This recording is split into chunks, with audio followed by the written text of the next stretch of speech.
Halo sahabat kompas.com, saat ini saya sedang melaju menuju ke Senayan.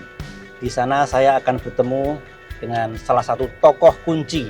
Nanti akan saya ajak ngobrol di namanya Ngobrol Bos. Jadi beliau ini merupakan wakil menteri di bidang investasi dan hilirisasi. Nah, kita akan berdiskusi bagaimana strategi investasi dan strategi hilirisasi untuk menuju pertumbuhan ekonomi 8%. Pertumbuhan ekonominya gede banget, fantastis. Nah, nanti gimana caranya itu bisa terrealisasi. Oh iya, kawan-kawan, saat ini saya menggunakan mobil operasional kantor, mobil kecil, ringan, dan berbasis listrik, menggunakan baterai. Ini juga salah satu berkah dari investasi di sektor kendaraan ramah lingkungan. Dan nanti akan connect dengan bagaimana hilirisasi itu bisa berkontribusi pada kendaraan-kendaraan yang ramah lingkungan seperti ini. Kompas.com punya komitmen di situ ya. Kami mulai mengkampanyekan keberlanjutan dalam setiap langkah kebijakan perusahaan-perusahaan. Jadi ini akan connect dengan beberapa agenda perusahaan untuk berkontribusi pada lingkungan hidup yang lebih baik. Kita juga akan ngobrolin soal kendaraan listrik nanti bersama Pak Ketua. Jadi stay tune bersama kompas.com di Ngobrol Bos.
Investasi berperan dalam pengembangan sektor strategis seperti infrastruktur, teknologi, hingga energi terbarukan. Pembentukan Kementerian Investasi di Indonesia menjadi langkah strategis untuk mendorong perekonomian nasional. Untuk itu, pemerintah dituntut harus menempatkan orang-orang berpengalaman di dalam kementerian tersebut. Todo Tua Pasaribu dipercaya menjadi Wakil Menteri Investasi dan Hilirisasi oleh Presiden Prabowo Subianto. Bidang investasi sudah tak asing lagi baginya. Pasalnya, sebelum menjabat sebagai Wakil Menteri, Todo Tua Pasaribu merupakan seorang pengusaha di sektor energi dan perkebunan. Ia pernah menjabat sebagai Direktur Utama di PT Topaz Arta Nauli dan CEO di perusahaan Bomba Group. Kini, sebagai Wakil Menteri, Todo Tua bersama Menteri Rosan Perkasa Ruslani dan jajarannya di Kementerian Investasi dan Hilirisasi harus mengatur strategi agar mampu mencapai target investasi 8% yang sebelumnya ditetapkan oleh Presiden. Ini melambangkan kepercayaan kita, bangsa yang besar, Mas, harus percaya terhadap kekuatan kita sendiri. Kita ini bangsa yang besar, kita punya sumber daya alam yang luar biasa. Kita punya kekuatan manusia yang banyak. Saatnya kita harus benar-benar percaya dengan kekuatan kita sendiri. Saatnya kita benar-benar harus percaya. Kita tidak bisa lagi sebagai bangsa yang menjadi bangsa yang cuman sebagai bangsa yang bisa diatur oleh negara-negara lain. Karena prinsip pemikiran Pak Prabowo itu, Pak Presiden itu adalah konteks di situ. Bagaimana fondasi yang dirancang Todo Tua Pasaribu untuk mewujudkannya?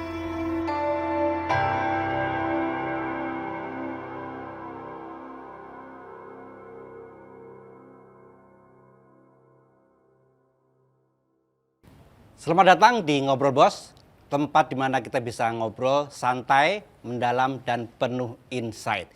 Kita akan ngulik soal sepak terjang seorang pemimpin, seorang leader, seorang bos terkait bisnis investasi dan masa depan ekonomi kita.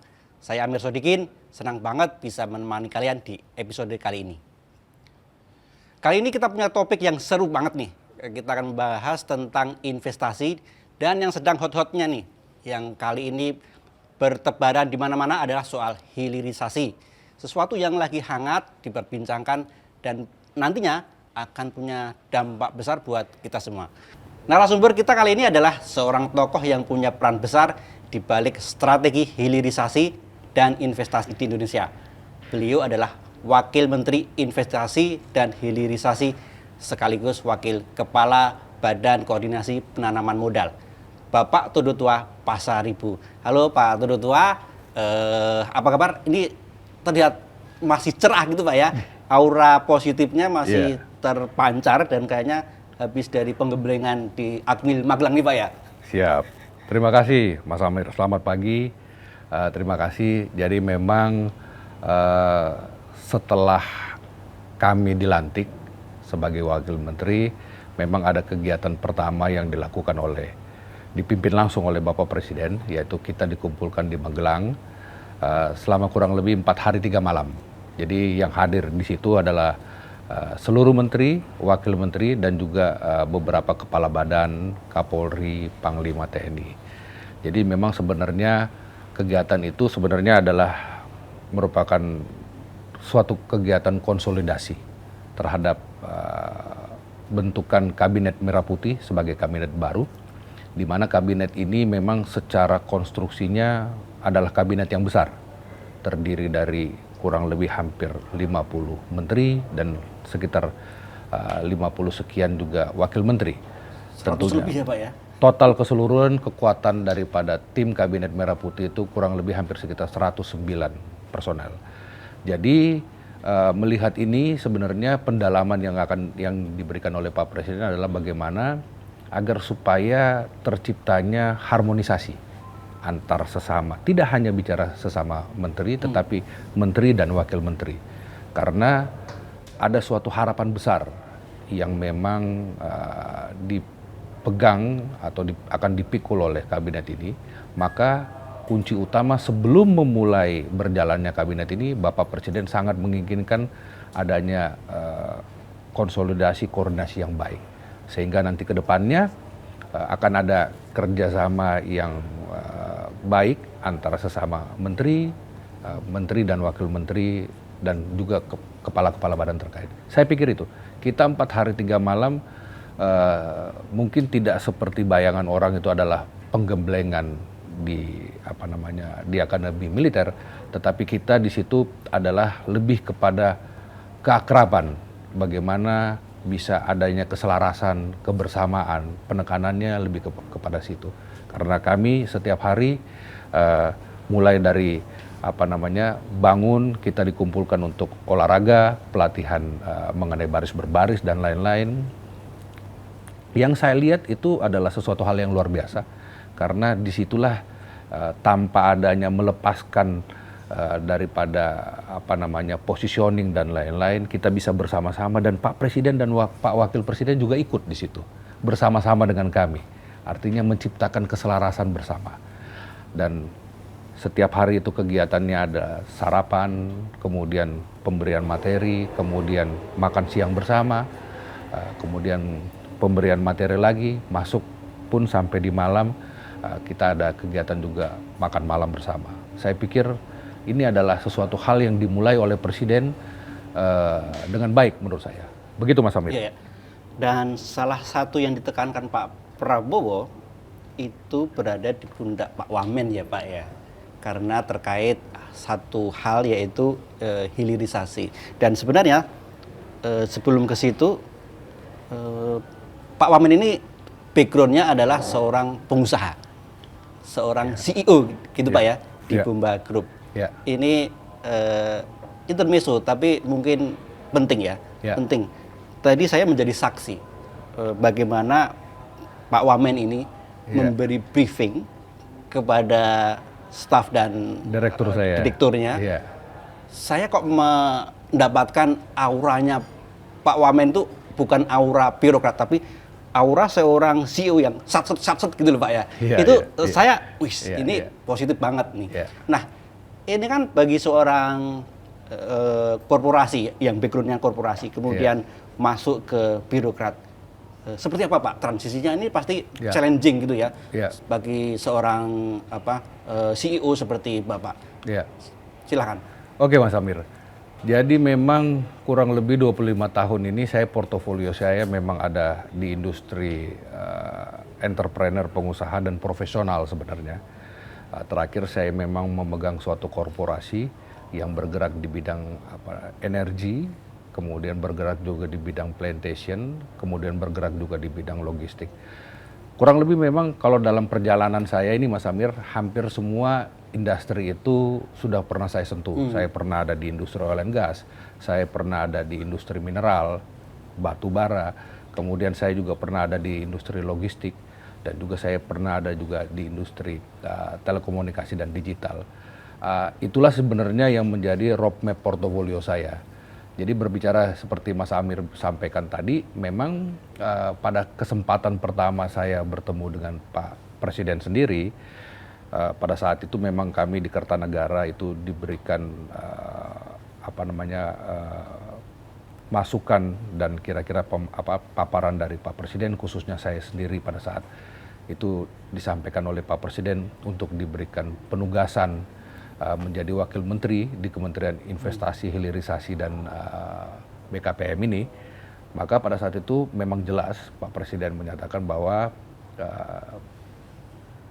pada kementerian yang akan saya masukin ini, bahwa adanya keinginan Pak Presiden pertama itu untuk bisa bagaimana kita memikirkan menciptakan iklim investasi yang kondusif.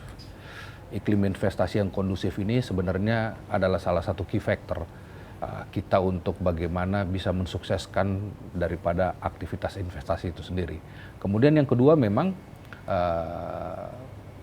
Pak Presiden juga menyampaikan bahwa untuk berbicara terhadap birokrasi kita yang ada, ini memang harus ada terobosan out of the box. Artinya kita juga harus memikirkan agar segala sesuatunya investasi ini bisa dilakukan secara cepat, tepat dan terukur. Tentunya ini harus ada pergerakan daripada kepemimpinan, dalam hal ini menteri maupun dibantu oleh wakil menteri, sehingga kementerian ini yang akan dijadikan sebagai ujung tombak terhadap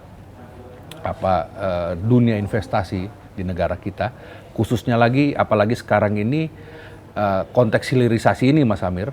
Dulunya ini kan sebenarnya hanya berupa suatu konteks, tetapi pada saat sekarang memang benar-benar hilirisasi ini ditempatkan kepada suatu kementerian secara tegas. Dan itu sebelumnya kan kementerian kami ini hanya Kementerian Investasi dan BKPM.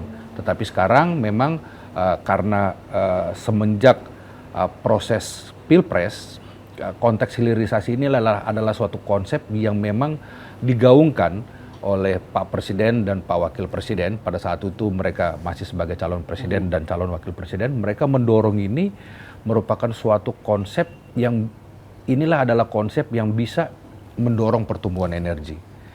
Mas Amir, ada 3 hal yang menjadi key factor daripada bisanya bergerak pertumbuhan ekonomi. Dan memang Pak Presiden juga sudah punya suatu target capaian berbicara pertumbuhan ekonomi di angka 8%. Ini adalah suatu angka yang make sense, tetapi yang paling penting adalah kita lihat bagaimana mengawal pelaksanaan ini dan realisasi ini sehingga angka itu bisa tercapai. Berbicara terhadap itu memang ada 3 faktor utama. Faktor utama yang paling besar adalah kita masuk terhadap investasi dan hilirisasi. Faktor kedua itu adalah mengenai digitalisasi. Yang ketiga itu berbicara terhadap green economy. Karena tren dunia sekarang itu memang sudah kurang lebih 5 tahun belakangan ini dan kedepannya itu akan bergerak ke sana. Jadi 3 faktor inilah yang akan menjadi role model fundamental untuk bisa kita menciptakan pertumbuhan 8% tersebut.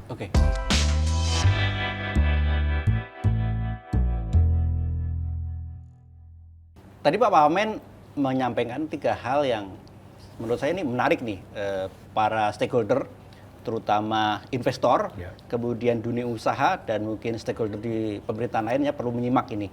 Ada 3 kekuatan utama atau 3 fokus yang akan dijalankan di Pak Wamen tadi. Satu soal hilirisasi, kedua soal digitalisasi, dan ketiga soal green economy. Ini menarik nih Pak. Mungkin bisa di breakdown nih dari hilirisasi atau langsung ketiganya tadi Pak. Silakan. Terima kasih Mas Amir. Jadi 3 konteks tadi itu adalah konteks berbicara sebagai key factor terhadap menaikkan akan angka pertumbuhan ekonomi. Kembali lagi yang saya sampaikan, investasi hilirisasi, kemudian digitalisasi, dan green economy. Inilah perpaduan konsep yang apabila kita akan berbicara terhadap menggerakkan angka pertumbuhan ekonomi. Jadi kalau berbicara terhadap investasi dan hilirisasi ya Mas Amir, 5 tahun belakangan ini average kita berbicara terhadap pertumbuhan investasi itu di angka 15,66%. Tahun ini dari target 1.650 triliun itu sudah terrealisasi sekitar 76%, kurang lebih sekitar 1.300 triliun daripada realisasi investasi. Kontribusi ini tentunya ada dalam salah satunya penyumbang dari sektor hilirisasi juga. Kita sektor-sektor utama itu yang menjadi sektor daripada pertumbuhan ekonomi 8% itu kita berbicara terhadap industri hilir. Konteks hilirisasi ini kan secara prinsip Mas adalah menaikkan added value terhadap raw material. Negara kita ini apabila kita bicara terhadap sumber daya alam memang sangat kaya luar biasa. Kita punya kekuatan nikel terbesar di dunia. Kita punya kekuatan batu bara sebagai lumbung energi. Kita punya kekuatan oil, minyak, gas. Kemudian juga kita punya kekuatan mineral yang lain seperti bauksit. Kita berbicara timah. Kita bicara pasir silika. Kemudian di luar sumber daya alam itu sendiri yang di sektor laut ya kan kita juga kaya dengan kekayaan alam ikan, rajungan dan lain-lain ya kan. Selain itu pun di sektor pangan kita bicara kopra, kita bicara pala. Jadi negara ini memang sangat luar biasa. Nah, sekarang kan kita ini mau berbicara tetap mengenai bagaimana tata kelolanya dan bagaimana kita bisa mengeksploitasi sumber daya alam ini ya yang diamanatkan dalam pasal 33 ya kan agar benar-benar ini bisa memberikan suatu value yang luar biasa. Kita ambil contoh lah Mas ya. Kalau kita ambil contoh itu kita berbicara terhadap satu produk ini yang memang punya success story yang cukup baik dilakukan oleh pemerintahan dalam 5 tahun ini. Kita bicara dalam sektor komoditi nikel, ya kan. Dulu kalau kita merujuk berbicara terhadap angka, kurang lebih sekitar tahun 2019-2020 itu angka kita dari nikel ore sebagai bahan baku mentahnya yang kita keruk dari dari bumi kita, dan kita itu direct ekspor pada saat itu sebelum ada penutupan terhadap ekspor itu. Dulu kita hanya berbicara di angka pendapatan negara itu satu tahun kurang lebih sekitar 2,1 miliar US dollar atau kurang lebih itu kalau dengan kurs rate itu kita berbicara di angka 32 triliun. Tetapi setelah pengembangan hilirisasi, kita membuka hilirisasi ini dengan adanya smelter dan lain-lain, itu akan ada added value. Bukan akan ada, tapi tercipta added value di situ. Dan secara angka, kelonjakannya itu dari angka tadinya 2,1 miliar, itu naik menjadi 33,8 miliar. Artinya di sini ada kurang lebih sekitar 15 kali kenaikan value terhadap dari barang produk yang sama, ya kan?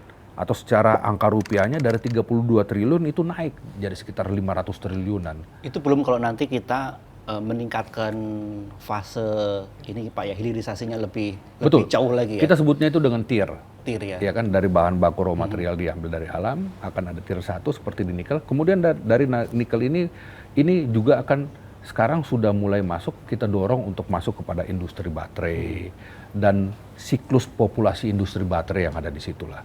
Ya kan? Inilah yang sebenarnya menjadi PR besar. Jadi kita ini secara negara ini bagaimana kita bisa memikirkan di kementerian ini, kita juga memikirkan bagaimana bahwa industri turunan produk ini atau yang kita sebut dengan hilirisasi ini memang bisa segera terrealisasi. Nah, tentunya memang di situ akan banyak tantangan karena berbicara hilirisasi itu banyak faktor yang akan ada di situ, Mas. Ya, pertama memang secara investasi kita harus benar-benar menciptakan iklim investasi. Kemudian proses birokrasi yang terkait bagaimana mendorong bisnis itu bisa terrealisasi, perizinan dan lain-lain, ini memang juga kita harus pastikan ini menjadi suatu aksi korporasi birokrat yang sesederhana dan sebaik mungkin. Kemudian juga ada beberapa faktor juga yang menjadi key faktor di situ, bagaimana juga kita harus melihat terhadap yang biasa saya sampaikan itu bagaimana strategi logistik dan supply chain-nya, ya kan? Dan tidak lupa juga kita harus melihat bahwa terhadap kegiatan hilirisasi ini, processing ini, kita juga harus bisa memastikan bagaimana terhadap strategi energi yang mensuplai, yang mensupport terhadap kegiatan hilirisasi. Inilah yang menjadi suatu komprehensif pemikiran yang menjadi tugas utama dan PR besar daripada kementerian ini. Saya sendiri terus terang memang kalau Pak mau dibilang secara pribadi, saya adalah wakil menteri yang cukup beruntung karena saya bisa berkolaborasi dengan Pak Menterinya, Pak Rosan Ruslani, yang memang beliau secara pribadi bukan baru saat ini saya kenal, saya sudah cukup lama berinteraksi dengan Pak Menteri saya ini, dan juga saya sangat mengetahui portofolio beliau yang sangat luar biasa dalam dunia investasi, dan dengan kolaborasi kami, saya mensupport beliau, saya sih punya keyakinan sih Mas ya, bahwa tantangan ini kita bisa segera jawab. Begitu Mas Amir. Pak, tadi bagaimana mengkonekkan strategi untuk green economy tadi Pak ya, hilirisasi pasti akan connect ke situ ya. Yeah. Sekarang trennya kita mulai mobilitasnya itu sudah serba listrik tuh ya, yang nanti connect dengan juga kepentingan hilirisasi sampai ke tier sekian gitu kan Pak ya. Betul. Nah, gimana bisa mengonekkan itu dan memastikan bahwa ekosistem misalnya mobilitas listrik itu ya, itu terbangun gitu Pak ya secara fair gitu, sehingga betul-betul hilirisasi yang kita cita-citakan itu connect dengan ekonomi sehari-hari kita gitu Pak. Ya, balik lagi Bas. Tadi sebenarnya ini korelasinya sangat jelas. Konsep investasi dan hilirisasi artinya adalah komitmen kita masuk untuk merealisasikan terhadap penambahan added value daripada berbagai macam hasil sumber daya alam yang ada di negara kita. Kemudian masuk kepada konteks digitalisasi. Digitalisasi kita berbicara terhadap konteks teknologi dan high tech, di mana juga memang ini mempunyai kontribusi yang sangat utama terhadap realisasi hilirisasi. Karena semakin masuk kita ke dalam tier berikutnya, di situ ada penerapan teknologi yang sangat besar, teknologi yang sangat tinggi. Maka memang ini pun akan menjadi shifting terhadap pengembangan teknologi di negara kita. Berbicara terhadap ekonomi green is a must. Ekonomi green berbicara terhadap kita harus memberikan suatu kepastian bahwa kegiatan hilirisasi ini memang disupport dan di backup oleh supply energi yang green. Hampir beberapa brand investor itu khususnya yang asing itu memang mereka merupakan suatu is a must. Kita punya banyak sumber untuk menghasilkan energi yang green. Kita punya potensi pembangkit listrik tenaga air, kita juga punya potensi suplai gas yang luar biasa. Kemudian juga area kita ini dengan kita mengandung 2 iklim, Maka di sini juga untuk pengembangan yang sudah ada berhasil juga untuk PLTS dan lain-lain. Kita juga punya geothermal yang akan nanti kita eksplor lebih luar biasa. Roadmap ini yang harus kita selaraskan.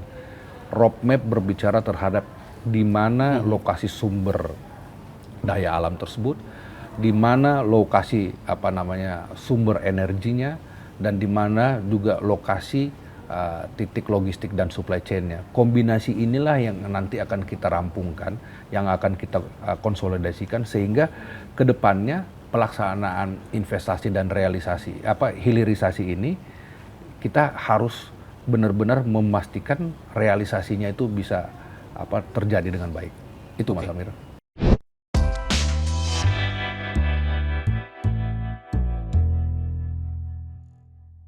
Pak Wamen, Yes, Mas. Indonesia dengan kekayaan alamnya, termasuk sumber daya mineralnya gitu ya Pak ya, Ya, nikel sekarang, ya, jadi sorotan dunia internasional. ya.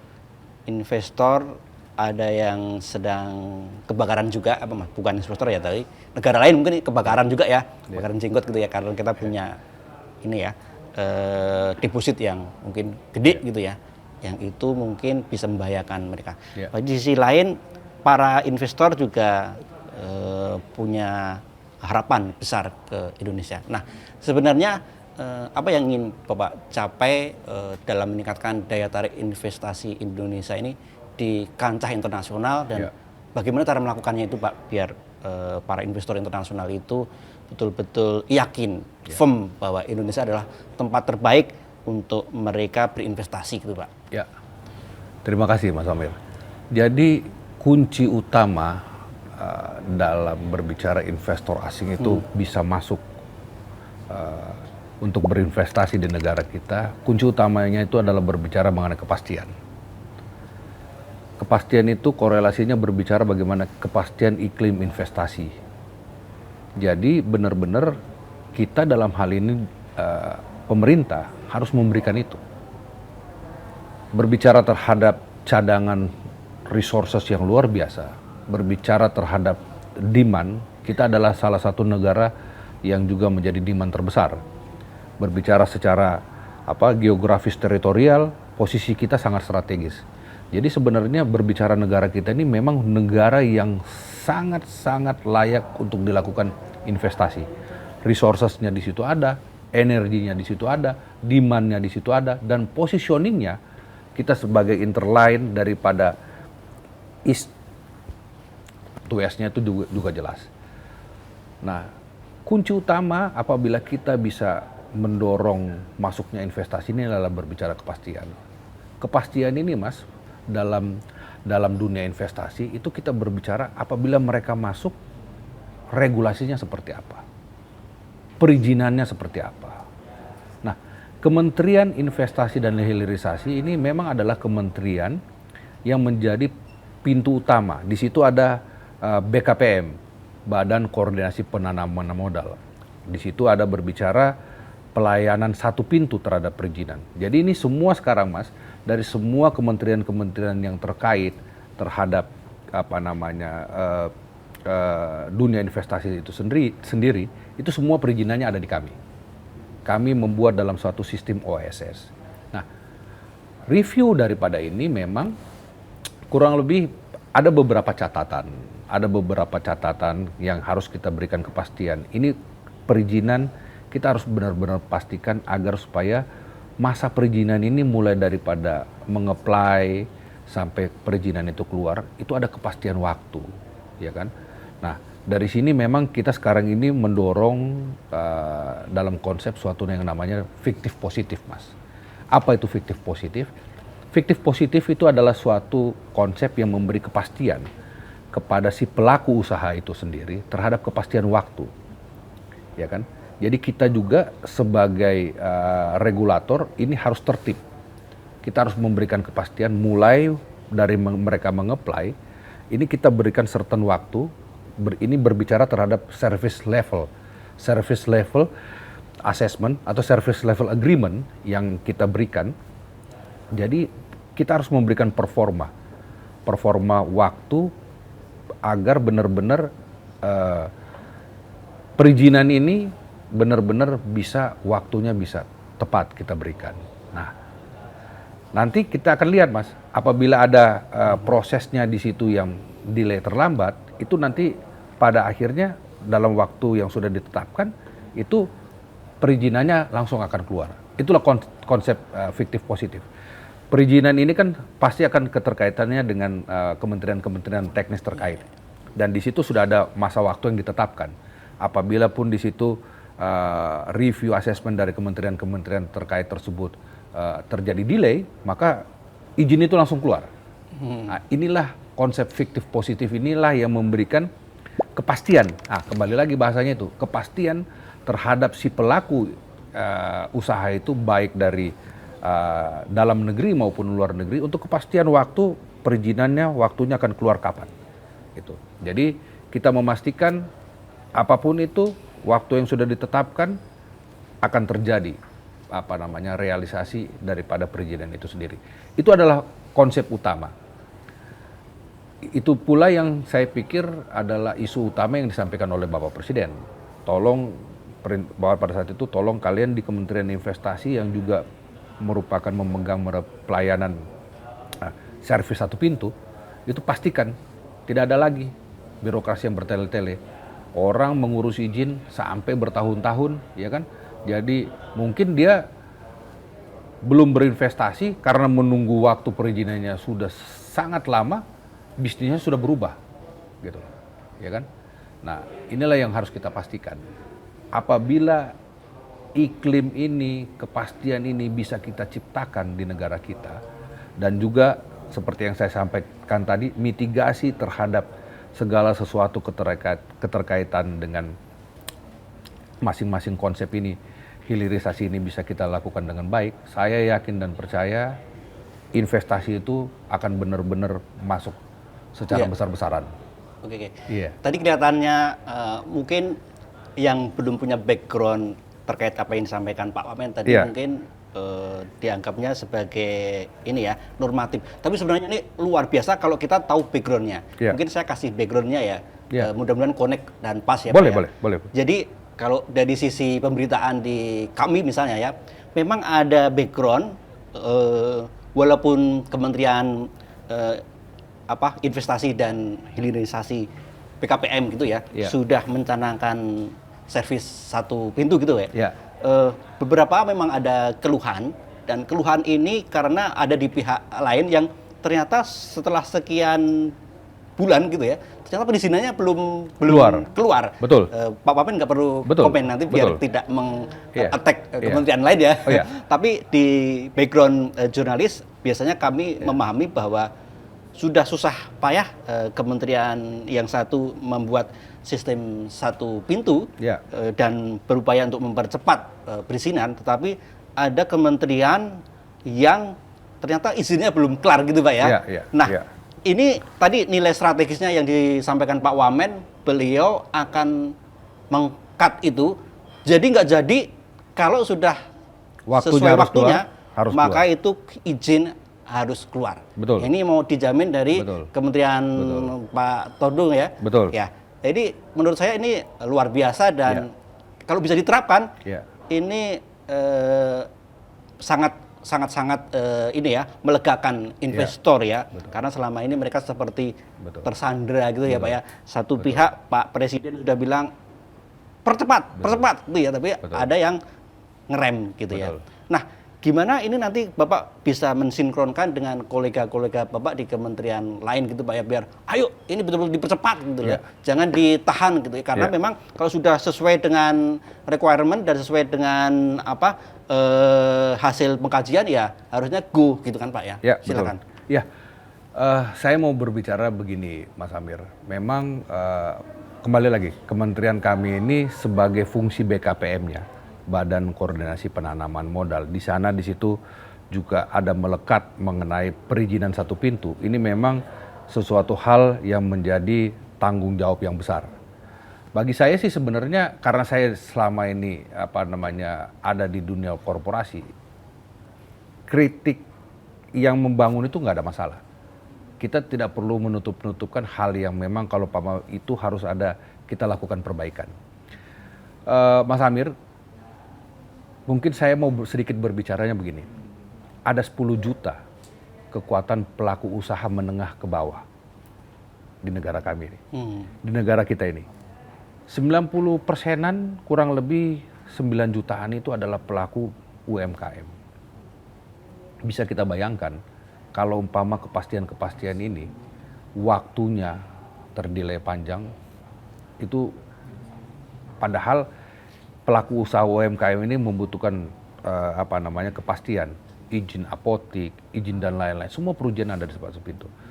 Belum lagi kita berbicara kepada untuk kegiatan investasi atau usaha yang skala menengah ke atas, di mana itu membutuhkan suatu konsolidasi pendanaan yang besar, konsolidasi kegiatan usaha yang besar dan lain-lain. Balik lagi, memang ini adalah faktor. Kami sebagai penyelenggara pelayanan izin satu pintu melalui sistem OSS. Sistem OSS itu memang dikelola oleh kami. Tetapi sistem OSS ini adalah pintu masuk untuk mengkonsolidasikan terhadap semua persyaratan perizinan-perizinan. Ya, memang kan seperti saya ambil contoh, perizinan itu biasanya banyak terkait dengan kementerian-kementerian teknis yang lainnya. Saya ambil contoh misalnya ada 5 kementerian dan kelembagaan lah, ya, berbicara terhadap izin yang ada di PPK KPR, kemudian di kehutanan, di lingkungan hidup, ya kan, di PU, kemudian di Kementerian SDM terkait mengenai IUP dan lain-lain. Kementerian teknis itu adalah memang kita kementerian yang yang pasti juga berkontribusi terhadap sistem pelayanan satu pintu tersebut. Let's say kita ambil contoh misalnya izin IUP masuk ke dalam sistem kami, ya, kita yang mengelola. Tetapi setelah ini memang kementerian ini ada kaitannya dengan kementerian teknis, karena di situ ada sertifikasi kelayakan untuk memberikan penilaian terhadap izin itu untuk layak dikeluarkan. Nah, memang di sini membutuhkan konsolidasi waktu. Tetapi di sini juga ada ruang yang juga yang harus kita kritisi bahwa ini juga bisa pintu masuk terjadinya kolusi, korupsi dan nepotisme, ya kan? Bisa aja nanti di situ ada kelalaian atau memang ada kondisional membuat sehingga perizinan ini jadi berlarut-larut. Ya, kembali lagi, apabila kita mau menciptakan dunia investasi yang baik dan sehat, maka unsur kepastian ini adalah hal yang utama. Ini sudah tidak bisa tawar-menawar lagi, ya kan? Bagaimana trust terhadap pelaku industri dalam negeri dan luar negeri apabila persoalan kepastian ini aja tidak bisa kita selesaikan. Maka itu yang saya sampaikan tadi. Kementerian ini sekarang benar-benar akan tegas memberlakukan yang namanya fiktif positif. Ya. Kita juga sebagai kementerian yang juga berkoordinasi, kami dan Kementerian Teknis, kita juga sudah punya kesepakatan sama-sama. Apabila ini ada keterlambatan proses, maka kita tetap akan mengeluarkan izinnya pada waktu yang ditentukan. Misalnya proses ini 1 minggu akan keluar. Tetapi memang izin yang keluar tersebut akan ada catatan dalam prosesnya nanti tetap apabila pemenuhan persyaratan. Ya, kita tidak meninggalkan esensi daripada kewajibannya, tetapi kepastian perizinan itu memang benar-benar keluar. Saya ambil contoh dulu mungkin itu dibikin apabila mengapply legalitas perusahaannya sudah ada, nomor induk perusahaannya sudah ada, perizinan kita sebutnya keluar dulu perizinan terbatas, ya kan, izin terbatas dikeluarkan 1 tahun atau certain waktu kemudian baru itu nanti akan menjadi izin permanen. Itu ada pola dulu yang diberikan. Tetapi sebenarnya konstruktif daripada konsep fiktif positif adalah di situ. Kita harus benar-benar menjawab kepastian mengenai proses perizinan waktunya. Apabila kita tetapkan misalnya kategori perizinan ini waktunya 1 minggu keluar, 1 minggu keluar. 7 hari kerja, 7 hari kerja. Ya, itu itunya. Clear dan clear. Keren sih Pak. Dan kalau ini terlaksana, ini betul-betul harus terlaksana. Jawaban. Dan itu kita jalankan sekarang. Ini adalah jawaban tegas buat para investor. Kita welcome kepada mereka Pak. Yes.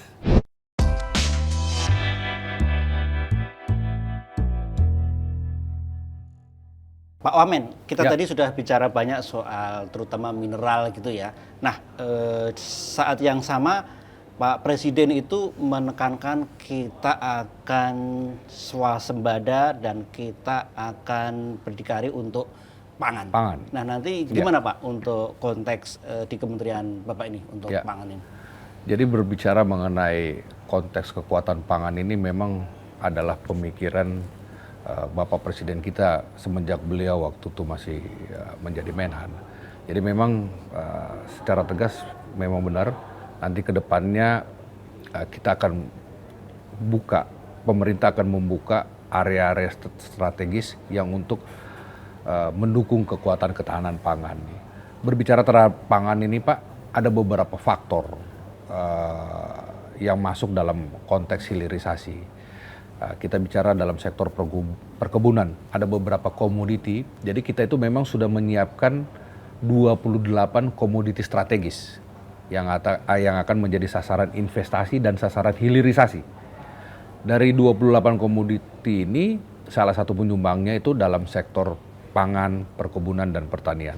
Let's say saya mau sebutkan, misalnya yang paling dekat adalah produk sawit, kelapa, kakao kita, karet kita, pala kita, ya kan. Kemudian berbicara di industri laut, itu ada rumput laut, ada rajungan, dan lain-lain. Saya pikir kembali lagi bahwa konteks mengeksplor dan mengeksploitasi terhadap resources ini dan kita mau menambahkan added value daripada produk itu sendiri, daripada komoditi sendiri, ini menjadi penting. Kalau contoh kasus kelapa kita mulai dari dia punya kulitnya, sabuk yang dalam, kemudian sampai buah ke dalam itu hampir banyak kita lakukan ekspor. Padahal sebenarnya industri-industri produk makanan itu untuk dibikin juga sebagai bahan peredam, kemudian untuk furniture dan lain-lain, itu sebenarnya bisa kita dorong juga. Karena balik lagi nanti yang menjadi konsumsi daripada itu salah satu yang terbesar adalah konsumsi dalam negeri terhadap produk makanan dan lain-lain. Nah, ini adalah faktor yang memang mau kita dorong. Kekuatan pangan kita adalah salah satu juga faktor kunci utama. Ke depan trennya ini adalah mana negara yang punya kekuatan energi dan kekuatan pangan itu adalah negara-negara yang bisa bertahan dan bisa menjadi negara-negara yang unggul. Nah, jadi itu memang jelas Presiden berbicara ke sana. Presiden kita dalam pemerintahan Kabinet Merah Putih ini punya konsep untuk memberikan makanan gratis dan susu gratis. Itu pun harus ditopang dengan kekuatan suplai pangan. Ini konsep yang memang menjadi faktor juga terhadap kami dalam Kementerian Investasi. Kita sangat memonitor ini, khususnya terhadap komoditi-komoditi yang keterkaitan dengan konteks pangan, yang seperti saya sampaikan tadi, sawit, kelapa, kakao, pala, ada di laut rajungan, kemudian rumput laut, ini sudah masuk dalam roadmap strategi kita. Roadmap strategi kita untuk kita mendorong bagaimana membuka investasi dan hilirisasi. Kita sudah melihat turunan added value tiernya industri yang bisa dibangun di sini, seperti industri masuk kepada food khususnya, dan juga kepada industri-industri farmasi yang mensuplai terhadap bahan baku material di farmasi. Ini sudah ada strateginya yang kita persiapkan. Dalam masing-masing komoditi ini sudah ada mitigasi terhadap supply-nya seperti apa, kemudian nanti turunan industri yang akan kita kembangkan seperti apa. Ini sudah ada di kementerian kita. Nah, ini yang akan segera kita dorong juga, dan kita akan buka juga untuk bagaimana bisa kita mengundang investor dari luar yang juga biasanya bisa membawa teknologi juga dan investasi untuk bisa mengakselerasi terhadap komoditi ini. Gitu Mas. Oke. Siap. Pak, dari semuanya itu nanti kan akan diturunkan dan diterjemahkan bahwa ini semuanya untuk kesejahteraan Pastinya. masyarakat gitu ya. Tujuan Dan, utamanya itu adalah. Iya, Betul. kalau dikaitkan dengan kesejahteraan rakyat, kemudian bagaimana Kementerian Bapak ini nanti bisa menjalankan prinsip-prinsip investasi yang berkelanjutan gitu Pak, Iya. yang nantinya ada jaminan bahwa tidak cuma di periode Pak Wamen saja, Ya. tapi nanti itu juga berkelanjutan untuk masa depan atau nanti penerusnya Pak Wamen dan sebagainya. Betul. Itu memang benar, Mas Amir. Kalau konteks dalam pemikiran kami di Kementerian Investasi, secara sederhana sebenarnya kalau berbicara terhadap pertumbuhan ekonomi, itu korelasinya berbicara terhadap 3 konteks tadi. Apabila sektor investasi dan hilirisasi ini dibuka, terjemahan yang paling dekatnya itu adalah adanya serapan tenaga kerja. Yang seperti saya bilang, tahun ini kita sudah bisa membuka lapangan pekerjaan baru sekitar 1,3 juta. Dari realisasi yang saya sebutkan tadi, target 1.650, realisasi sekitar hampir 1.300 triliun, ada terjemahan yang muncul di situ adalah penyerapan tenaga kerja sebesar 1,3 juta. Average kita setiap tahun berbicara di angka 1,3 sampai 2 juta. Nah, ke depannya, ya kan, ini saya juga mau berbicara di sini, 5 tahun ke depan untuk mencapai pertumbuhan 8%, ada sasaran target investasi yang akan kita canangkan itu dengan total kurang lebih sekitar 13.560 triliun. Average setiap tahun kita berbicara more or less di angka 2.000 triliun. Penambahan investasi dan hilirisasi yang akan masuk. Dan di situ juga ada korelasinya penambahan average itu akan terjadi kurang lebih sekitar penambahan 2 juta lapangan pekerjaan yang baru. In total kita berbicara 5 tahun ini akan kita dorong angka kurang lebih sekitar 10 juta. Apabila ini bisa kita dorong dengan kualitas investasi dan hilirisasi yang value-nya kita naikkan, tentunya lapangan pekerjaan yang akan terjadi adalah lapangan pekerjaan yang berkualitas. Ya kan? Nah, apabila ini lapangan pekerjaan yang berkualitas, penambahan volume dan kualitas lapangan pekerjaannya, ini terjemahan secara langsungnya juga adalah berbicara terhadap kesejahteraan rakyat. Jadi angka-angka itulah, pemikiran-pemikiran itulah yang akan kita jalankan.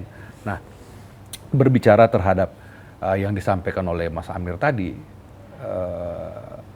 untuk kedepannya, ya tentunya saat ini dan apa yang sudah dilakukan 5 tahun sebelumnya dan pemerintahan sebelumnya, ini adalah roadmap yang berkesinambungan, Mas. Pemerintahan Pak Jokowi kurang lebih 10 tahun membangun suatu kekuatan infrastruktur. Ada juga konsep tol laut dan lain-lain. Ini adalah memberikan sumbangsi. 10 tahun ke depan kita masuk kepada fundamental kekuatan untuk menciptakan investasi dan hilirisasi. Ya kan? Sehingga kita menjadi negara yang independen. Kita menjadi negara yang mempunyai kekuatan sendiri.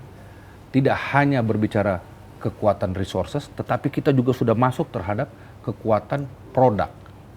Di mana produk itu berarti ada upscale teknologi di situ.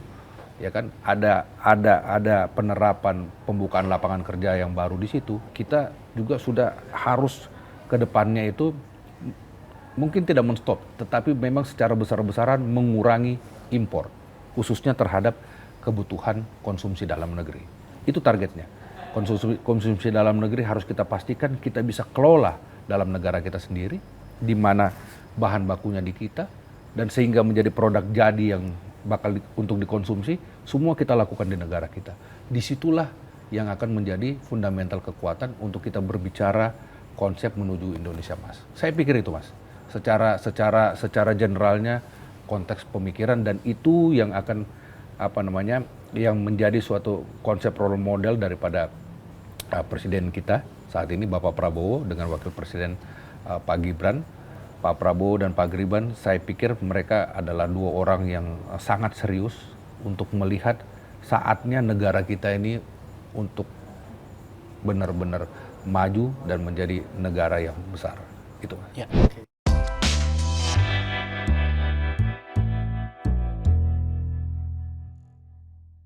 Tadi menyinggung soal target 8% tadi Pak ya, Yes. pertumbuhan 8%. Yes. Ini kan sebenarnya sesuatu yang pressure-nya tinggi Pak ya, 8%. Gede banget gitu. Dan bahkan dianggap sebagai angka yang sangat fantastis. Ya. Nah, bagi Pak Wamen, angka 8% ini merepresentasikan apa? Atau itu bagi Kementerian Bapak, angka 8% itu melambangkan apa? Apakah ini sesuatu yang betul-betul realistis akan kita capai, ataukah ini patokan semangat tinggi Bapak? Kita nggak boleh cuman segini saja, kita harus begini gitu. Kalau ditanyakan melambangkan apa, menurut saya pribadi, ini melambangkan kepercayaan kita. Bangsa yang besar, Mas, harus percaya terhadap kekuatan kita sendiri. Kita ini bangsa yang besar. Kita punya sumber daya alam yang luar biasa. Kita punya kekuatan manusia yang banyak. Saatnya kita harus benar-benar percaya dengan kekuatan kita sendiri. Saatnya kita benar-benar harus percaya. Kita tidak bisa lagi sebagai bangsa yang menjadi bangsa yang cuman sebagai bangsa yang bisa diatur oleh negara-negara lain. Karena prinsip pemikiran Pak Prabowo itu, Pak Presiden itu adalah konteks di situ. Jadi 8% ini pernah terjadi di negara kita sendiri. Kalau saya tidak salah di tahun 95, dan saat ini pertumbuhan 8% ini juga sudah terjadi di beberapa negara. Salah satunya yang terdekat itu adalah India. Karakteristik konstruksinya hampir kurang lebih sama, populasi manusianya banyak, ya kan? Kemudian juga ada sumber-sumber resources yang ada di sana yang luar biasa. Saya pikir sudah saatnya. Ini sebenarnya kita punya keyakinan dan kepercayaan diri terhadap kekuatan kita sendiri. Menurut saya 8% adalah itu.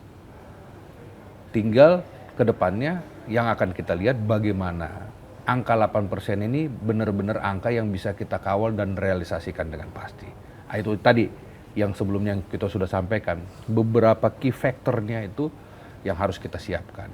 Ya kan? Kami sebagai pembantu presiden ya di masing-masing setiap kementerian dan juga ada di kementerian saya yang memang benar-benar adalah kementerian yang menjadi ujung tombak daripada sumbangsi terhadap angka 8% ini, ya mau nggak mau jawabannya adalah kita harus kerja keras dan kita harus benar-benar fokus ya kan untuk melakukan itu. Saya pikir itu sih. So bagi saya let's try. Ya. Ini semangat baru kita juga ya, bahwa kita tidak cuman hanya sebatas tier 1 mungkin ya dalam hilirisasi. Kita pengen tier-tier yang lebih tinggi lagi Pak ya. Tidak cuman 2 kali lipat dari bahan mentahnya, tapi sudah sampai 30 kali lipat apa yang kita peroleh nantinya ya. Kita sudah 30 menit atau bahkan mungkin lebih ya, tak terasa 45 menit ngobrol dengan Pak Wamen. Iya Mas Amir. Banyak insight yang saya dapat Pak ya, sebagai jurnalis dan juga sebagai masyarakat biasa ya. Saya tidak peduli dengan angka 8% tadi, tetapi kami peduli Pak Wamen beserta jajarannya itu mampu membawa kita ke situasi yang nanti bisa betul-betul menyejahterakan kita semua, dan kita ingin kondisinya akan lebih baik buat dunia usaha, dunia investasi. Nah, Pak Wamen mungkin ada closing buat audiens kita, bisa para investor, bisa kemudian para user atau para masyarakat juga kemudian iklim usaha dan seterusnya. Silakan Pak Wamen. Terima kasih Mas Amir. Mungkin saya mau mulai dengan pemerintahan yang baru nih, Kabinet Merah Putih dengan kepemimpinan Bapak Prabowo Subianto dan Bapak Gibran Rakabuming Raka sebagai Wakil Presiden.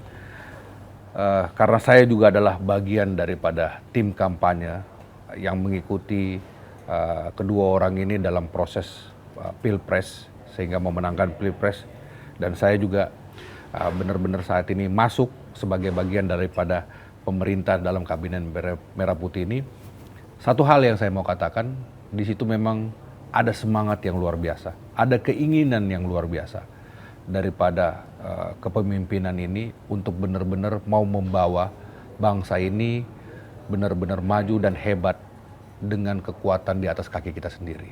Itu konteks pertama.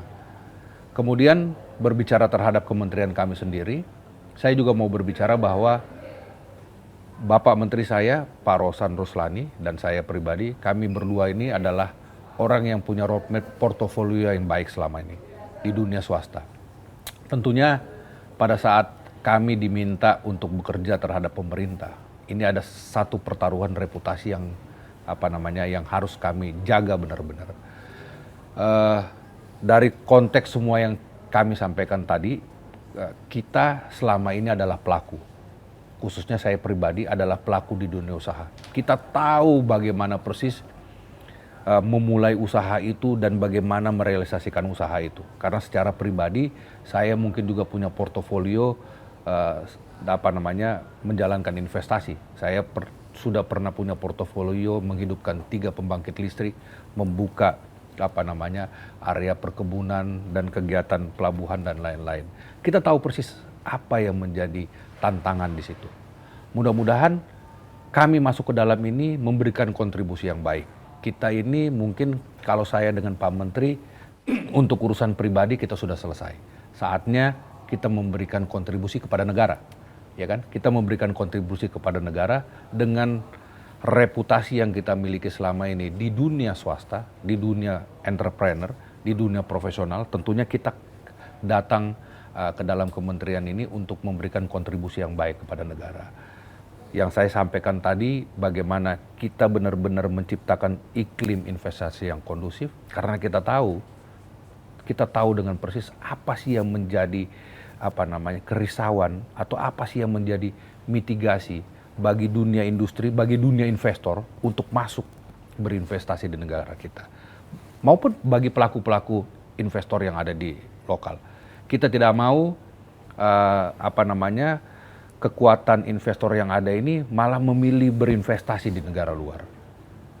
Ya kan? Karena kita mau benar-benar menciptakan iklim investasi, kepastian, kembali lagi, kepastian terhadap birokrasi perizinan itu berjalan dengan baik, karena kita sangat paham betul apa sih yang menjadi tantangan di dalam negara ini. Mudah-mudahan saya juga sangat yakin menteri saya adalah orang yang luar biasa dan saya akan mensupport beliau juga. Kita yakin dan percaya kita akan memberikan nuansa yang baik lah. Sama persis saya juga percaya bahwa 8% dari target yang ditargetkan oleh Presiden is a number. Bagi saya kerja target is number. Tapi bagaimana saatnya kita sekarang benar-benar melakukan action terhadap apa-apa yang kita harus persiapkan, apa-apa yang harus kita kerjakan untuk bisa kita mencapai pertumbuhan ekonomi sesuai yang diinginkan oleh Bapak Presiden. Saya pikir itu, Mas. Ya. Terima kasih Pak Tuduturwa. Ya. Terima kasih juga pada sahabatkupas.com yang sudah bersama kami selama 45 menit ini. Sehat selalu ya Pak ya. Terima kasih Mas Amir. Sehat selalu juga. Ini duet bersama Pak Rosan gitu ya. Semoga iklim investasi di Indonesia semakin maju dan asta-cita yang dicita-citakan Presiden Prabowo bisa tercapai. Ya, saya juga berterima kasih sama Kompas.com sudah memberikan kesempatan saya. Setidak-tidaknya karena berbicara ini terhadap investasi, saya diberikan ruang untuk melihat bahwa pelaku investasi pun sangat bisa mengetahui bahwa kementerian ini dipimpin oleh orang-orang yang proper dan orang-orang yang capable untuk berbicara terhadap iklim investasi di negara kita. Terima kasih, Mas Amir. Terima kasih Pak Wamen. Terima kasih kepada sahabat Kompas.com. Kita akan berjumpa di episode Ngobrol Bros berikutnya.